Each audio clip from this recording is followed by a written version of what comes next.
Municipal కార్మికుల సమస్యలు పరిష్కరించాలంటూ CITU ఆధ్వర్యంలో 3 రోజుల నుంచి సమ్మె కొనసాగుతోంది. బద్వేలు పట్టణంలోని మున్సిపల్ కార్యాలయం ఎదురుగా చెవుల్లో పూలు పెట్టుకుని నిరసన వ్యక్తం చేశారు. అనంతరం మున్సిపల్ కార్మికుల సమస్యలు పరిష్కరించాలంటూ నినాదాలు హోరెత్తించారు.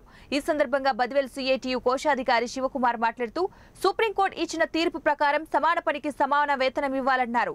కనీస వేతనం అమలు చేయడంలో రాష్ట్ర ప్రభుత్వం పూర్తిగా విఫలమైందన్నారు. వెంటనే రాష్ట్ర ప్రభుత్వం స్పందించి తమ న్యాయపరమైన సమస్యలు పరిష్కరించాలని విజ్ఞప్తి చేశారు. ఈ రోజు ప్రభుత్వాలు పూర్తిగా విఫలమయ్యాయి. కనీస వేతన చట్టాన్ని అమలు చేయకపోతే అది వెట్టి చాకరి కిందకి వస్తుంది తప్ప మరేది కాదు. కాబట్టి ఇప్పటికైనా రాష్ట్ర ప్రభుత్వం తక్షణమే స్పందించి మా న్యాయమైన సమస్యలను పరిష్కారం చేయాలని చెప్పి కూడా రాష్ట్ర ప్రభుత్వాన్ని విజ్ఞప్తి చేస్తా ఉన్నాం.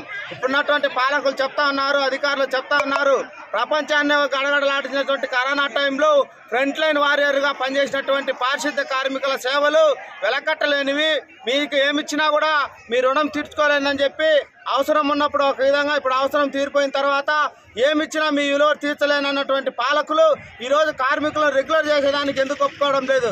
అదేవిధంగా కార్మికులకు ఇవ్వాల్సినటువంటి కనీస